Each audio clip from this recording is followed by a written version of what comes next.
8 दोष होते हैं जिनके कारण हमारा भजन अखंड नहीं हो पाता, निरंतर नहीं हो पाता, अव्यावृत नहीं हो पाता। कल चर्चा हुई थी 4 दोषों की। आलस्य, विलासिता, प्रसिद्धि और मान बढ़ाई, ये 4 की कल व्याख्या हुई थी। आज 5वां है अपने में गुरुपन, 6ठा है बाहरी दिखावा, 7वां है परदोष चिंतन और 8वां है सांसारिक कार्यों की अत्यंत बाहुल्यता, अधिकता। गुरुपन, जब कोई ये मान लेता है कि मैं गुरु हूं तो फिर उसे मानना होगा कि सब गुरु हैं, क्योंकि तत्व एक ही है। केवल रोल करना है, केवल अभिनय करना है गुरु का। सच्चा गुरु वही है जो ये जान लेता है कि एकमात्र आराध्य देव ही सब रूपों में है। अगर अपने में श्रेष्ठता का भाव है तो अभी गुरु है ही नहीं। पूज्य श्री भाई जी महाराज कह रहे हैं, साधन अवस्था में कभी साधक गुरु भाव को स्वीकार न करे, अर्थात अपने में गुरुपन न माने। यदि ऐसा मानेगा तो बहुत हानि हो जाएगी। जब तक जो गुरुदेव ने साधन दिया है वो साधन सिद्ध ना हो जाए, परिपक्व अवस्था ना हो जाए, तब तक कभी भी अपने में गुरुपन का आरोप ना कर बैठे कि मैं तो गुरु हूं, मेरे बहुत से शिष्य हैं। अगर वस्तु का बोध नहीं हुआ और ऐसी भावना बन गई तो परमार्थ से भ्रष्ट हो जाएगा। वस्तु का बोध होने पर गुरु भाव आएगा ही नहीं कि मैं गुरु हूं, और जब तक वस्तु का बोध नहीं हुआ तो गुरु बनने लायक नहीं है। और जब गुरु बनने लायक होता है तो उसमें गुरु भाव रहता नहीं, क्योंकि सब में वो अपने आराध्य देव को देखता है। जैसा प्रभु ने उसे अभिनय दिया वैसा वो सांगोपांग अभिनय निभाता है। अपने सदगुरुदेव भगवान के द्वारा दी हुई उपासना पद्धति के रंग में रंगा हुआ चित्त ही गुरु भाव को प्राप्त होता है। सच्चा शिष्य ही गुरु भाव को प्राप्त होता है।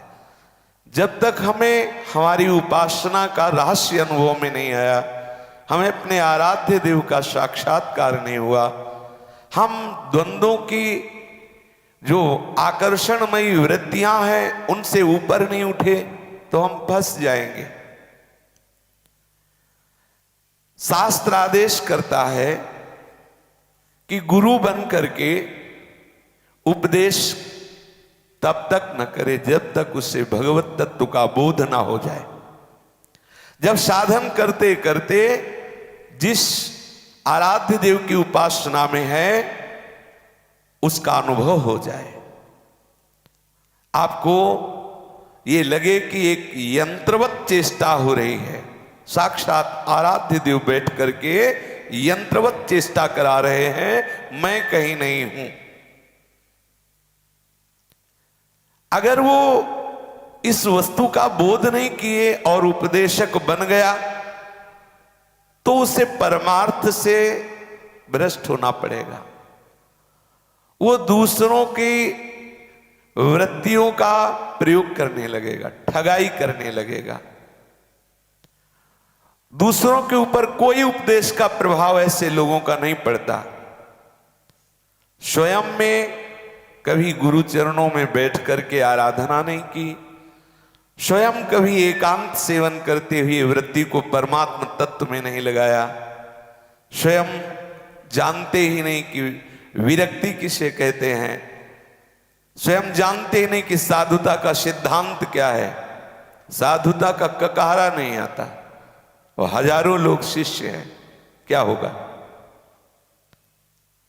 परमार्थिक विषय में गुरु बनकर उपदेश करना बहुत सरल नजर आता है, लेकिन ये 5 बातें हुई बिना उसका उपदेश रंग नहीं लाएगा। पहला, हम जिस विषय का उपदेश कर रहे हैं उस विषय के पारदर्शी अनुभवी विद्वान होना चाहिए। जिस विषय की आप चर्चा करते हो वो आपके अनुभव का विषय होना चाहिए।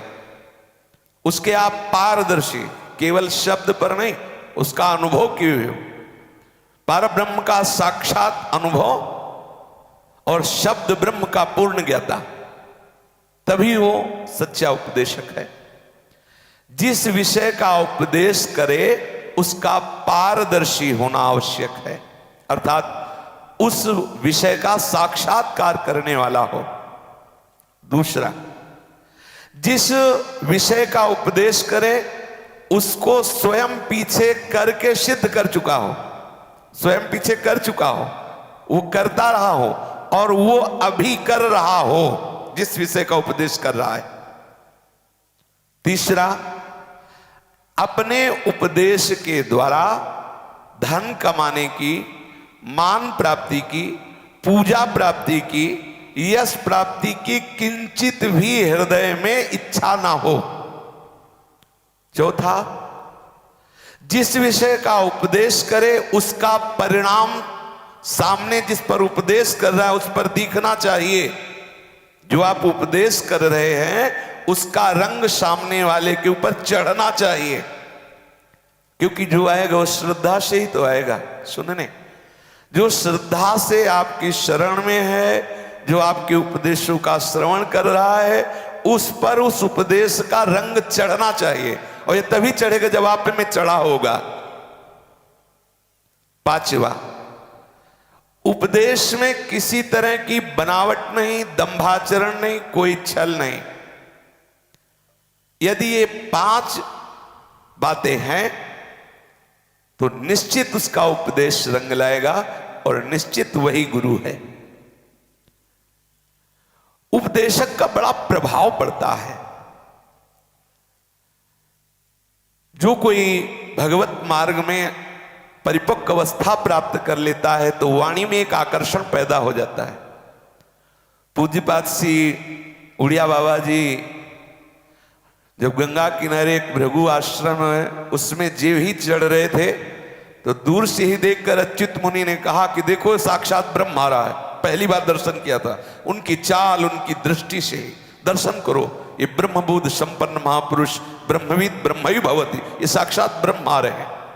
और जब बोले ऐसा मधुर सरस वाणी, बोले ये ब्रह्म प्राप्त महापुरुष की वाणी। वाणी में आकर्षण होता है, सुनते ही हृदय में वैराग्य, सुनते ही भगवत प्राप्ति की लालसा, सुनते ही हृदय में क्लेश पैदा हो जाना कि हाय मैं क्या कर रहा हूं। वाणी सुनते ही हृदय में हलचल पैदा हो जाए, मैं क्या कर रहा हूं, मुझे क्या करना चाहिए, मैं अपने समय को क्यों नष्ट कर रहा हूं। कई तरह के उसके हृदय में प्रश्न खड़े हो जाए और वो अपने जीवन को परमार्थ की तरफ बढ़ाने लगे। शब्द का सौंदर्य, भावों का प्रदर्शन, इनके द्वारा श्रोताओं को खींचा जाता है। शब्द का सौंदर्य और भावों का प्रदर्शन, बहुत बढ़िया गा बजा के, बहुत बढ़िया मृदु भाषण करके, लक्ष्यदार भाषण करके तो हजारों लोग खींच सकते हैं, शब्द का आकर्षण खींच सकता है। लेकिन परम लाभ की प्राप्ति जब तक आप भगवत तत्व का अनुभव नहीं किए, जिसका उपदेश कर रहे हैं उसका साक्षात्कार नहीं किए, तब तक वो उपदेश परिवर्तन नहीं कर पाएगा। चित्त खींचने में सहायक हो सकता है, संसारी जीव हैं, सुंदर राग रंग और ये सब देखकर आकर्षित हो जाते हैं। व्याख्यान एक कला है, व्याख्या देना भी एक कला है, माना पारंगत हो जाएंगे व्याख्यान में। एक दिन यमुना जी के तट पर एकांत में बैठे थे तो आवाज आ रही थी, तो ऐसा लगा कि जैसे कोई टेप आदि चला रहा होगा। तो झांक के देखा तो नीचे कगार में बैठे मेरे प्यारे भाइयों और बहनों, और ऐसे वो अभ्यास कर रहा था, उसका कथा का अभ्यास, प्रवचन का अभ्यास कर रहा था। तो इसका भी एक कला है, प्रवचन एक कला है, उस कला में वो कुशल है, लोगों को आकर्षित कर सकता है। लेकिन मायाकृत आकर्षण को हटाकर भगवत आकर्षण से युक्त करना, ये भगवत भजन करने पर, भगवत तत्व का बोध करने पर, भगवत अनुराग के मार्ग में चलने वाले के द्वारा ही उसका रंग चढ़ेगा। पूज्य श्री भाई जी महाराज कह रहे हैं कि लोक का कल्याण ऐसे ही गुरु उपदेशक से होता है जिसके स्वयं में भजन, स्वयं में भगवत तत्व का अनुभव। जो केवल कला प्रदर्शन है तो वो केवल थोड़ी देर के लिए मनोरंजन कर सकता है, आपके मन का नाश नहीं। सत्संग मनोरंजन नहीं होता, सत्संगति संस्कृति कर अंता। सत्संग आपके आवागमन के चक्र को रोकने के लिए है। सत्संग आपकी दुर्गति को नष्ट करके सद्गति प्रदान करने के लिए है। इसलिए बड़े भाग पाइप सत्संगा। कुवासनाओं का नाश करके, दूषित भावों को मिटाकर भगवत भाव की स्थापना सत्संग के द्वारा होती है। लेकिन जहां केवल कला प्रदर्शन होता है, वहां कुवासनाओं की वृद्धि होती है, दूषित भावों का संयोग बनता है। कला प्रदर्शन से किसी को भगवत मार्ग की पुष्टता नहीं मिलती, भगवत प्राप्ति नहीं होती, चाहे जितना आकर्षक हो। जब तक स्वयं में सत्यता नहीं, स्वयं में भजन नहीं, स्वयं में भगवत प्रेम नहीं, स्वयं में सरलता नहीं, स्वयं में निस्वार्थ लोक कल्याण की भावना नहीं, तब तक आपकी वाणी का प्रभाव नहीं पड़ेगा। कला की दृष्टि से आकर्षक नहीं है, राग रंग से युक्त नहीं है, लेकिन वो वाणी निश्चित समाज का कल्याण कर देगी। जो स्वयं भजन करता है, स्वयं भगवत भाव से भावित रहता है, भले रूखी वाणी हो, लेकिन वो वाणी जो देखने में आपके मन का आकर्षण करने वाली नहीं, पर वो वाणी आपका कल्याण कर देगी। परम पूज्य श्री मथुरादास जी महाराज को देखो, सहज में ऐसे बैठ जाते, जैसे बात करते हैं ऐसे सुनाते, सब एकाग्र शांत, और ऐसा अद्भुत आनंद, क्योंकि वो स्वयं भगवद आनंद में डूबे हुए थे। ये ध्यान रखना चाहिए कि यदि आप अपने आत्म सुधार की आकांक्षा नहीं रखते हैं, केवल दूसरे के सुधार की बात आप सुनाते हैं, स्वयं आत्म सुधार नहीं कर रहे, स्वयं भजन नहीं कर रहे, स्वयं आत्म संशोधन नहीं कर रहे, स्वयं आत्मोत्थान का प्राणपन से प्रयत्न नहीं कर रहे, तो आपका उपदेशक बनना विडंबना मात्र है, आपके पतन का कारण है, आपके नाश का कारण है। सच्ची बात तो यह है कि जिनमें उपदेश देने के योग्य सद्गुण हैं, वो कभी उपदेशक बनने की इच्छा ही नहीं करते। इच्छा कि मैं उपदेश करूं, ऐसा उनके हृदय में नहीं रहता। जब तक ऐसी इच्छा है कि मैं उपदेश करूं, तब तक कोई ना कोई वासना अंदर होती है, दुर्बलता होती है।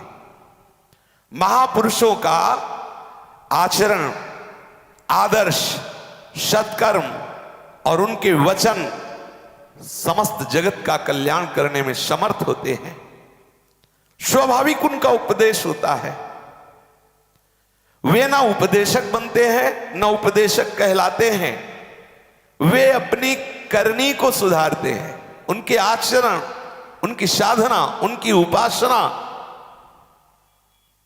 आरंभ में माना कि उनका उपदेश का क्षेत्र बहुत कम होता है, लेकिन परिणाम में बहुत मंगलमय होता है। और ऐसे कला प्रदर्शन में माना का उपदेश का क्षेत्र बहुत बढ़ जाता है, लेकिन विस्तृत होने पर उसका शून्य, कोई प्रभाव नहीं पड़ता। बहुत ठोस, स्थायी उन महापुरुषों के वचन होते हैं जो स्वयं में, स्वयं करनी में होते हैं। उपदेश देने की इच्छा ही मन में जब ना रह जाए, फिर भगवान उपदेश दिलाए, उससे जगत का कल्याण होता है। अपने शरीर मन वाणी से होने वाली क्रियाओं में भी ये भाव न रहे कि देखो मैं ऐसा चलता हूं, मैं ऐसा करता हूं, मैं ऐसा बोलता हूं, तो इससे जगत का कल्याण होता है। कोई ऐसी चेष्टा ना करे। दिखावे की। जैसा शास्त्र आज्ञा करता है, हम शास्त्र आज्ञा गुरु आज्ञा मान के कर रहे हैं, दिखावे की भावना नहीं होनी चाहिए। एक होता दिखावे की भावना से करना, एक होता शास्त्र और गुरु की आज्ञा का पालन करना। निरंतर इस बात को देखता रहे कि मेरे अंदर सतोगुण बढ़ रहा है कि नहीं, वैराग्य बढ़ रहा है कि नहीं, मान रहित वृत्ति बढ़ रही कि नहीं। अगर ये नहीं बढ़ रही तो आपका साधन कहीं त्रुटि को प्राप्त हो चुका है। आप पहले संभालिए, अपने आप को संभालिए। सत्वगुण बढ़ गया तो रजोगुण तमोगुण नष्ट हो जाएगा और आपका मार्ग सुदृढ़ होता चला जाएगा। सत्व की शक्ति बड़ी प्रबल होती है। हृदय में शुद्ध सत्व भाव हो तो क्रियाएं सत्वगुण जनित ही होती हैं। उसके द्वारा जो कुछ होगा वो सब लोग का कल्याण करने वाला होगा। वो जहां निवास करेगा वहां का वातावरण लोगों को शिक्षा देने लगेगा। ध्यान दीजिए, जो सत्व में स्थित है, भजन परायण है, वो जहां निवास करेगा वो निवास लोगों को शिक्षा देने लगेगा। वातावरण की शुद्धि से समस्त परमाणु वहां उस घेरे के अंतर्गत आने वालों को उपदेश देने लगेंगे। जहां तक उसके परमाणु फैलेंगे वो वातावरण में, हृदय में शुद्धता पैदा करेगा, भगवत मार्ग के लिए प्रेरित करेगा। उपदेशक पैसे के लिए बनना, पेशा एक व्यापार या पैसे के लिए बनना, ये बहुत ही हानिकारक बात है। जब तक योग्यता ना हो जाए तब तक इसे स्वीकार न करें। अयोग्य और अनाधिकारी यदि उपदेशक है तो प्रथम उसके उपदेश का कोई असर नहीं होगा और दूसरा विपरीत असर होना प्रारंभ हो जाएगा। उपदेशक की वाणी के साथ जब लोग उसके आचरण का मिलान करके देखेंगे, जब वाणी एवं आचरण में परस्पर बहुत अंतर होगा तब उनकी वाणी पर श्रद्धा नष्ट हो जाएगी। अच्छापन जो उपदेशक के प्रति होता है वो उसके आचरणों से होता है। वाणी का मिलान उसके आचरण से होना चाहिए। जो मनुष्य अपने आचरण को नहीं सुधारता और बहुत कला प्रदर्शन करते हुए बोलता है, वहां दंभ का राज्य हो जाता है, जिससे उसका पतन, उसके संगियों का पतन। व्यक्तियों के भाव ही समाज में फैलते हैं। समाज भर का पतन होने लगता है जब दंभ के द्वारा उपदेश दिया जाता है। समाज के पतन में प्रधानतया अयोग्य उपदेशक ही कारण होते हैं। इसे सिद्ध हुआ कि स्वयं सुधर करके जब तक भगवत तत्व का बोध न हो तब तक गुरु या उपदेशक न बने। स्वयं में सद्गुण नहीं है, जैसा हमारा शास्त्र कहता है, स्वयं किसी विषय का अनुभव नहीं किया और गुरु उपदेशक का बाना धारण करके किसी स्वार्थ, मान, सम्मान, दम्भ के लिए सुधार का ठेका लेना, सद्गुणों का उपदेश करना, बिना अनुभव के परमार्थ की बातें दक्षता प्रकट करना, ये समाज के प्रति बहुत बड़ा अपराध है। ऐसा पूज्य श्री भाई जी महाराज कह रहे हैं।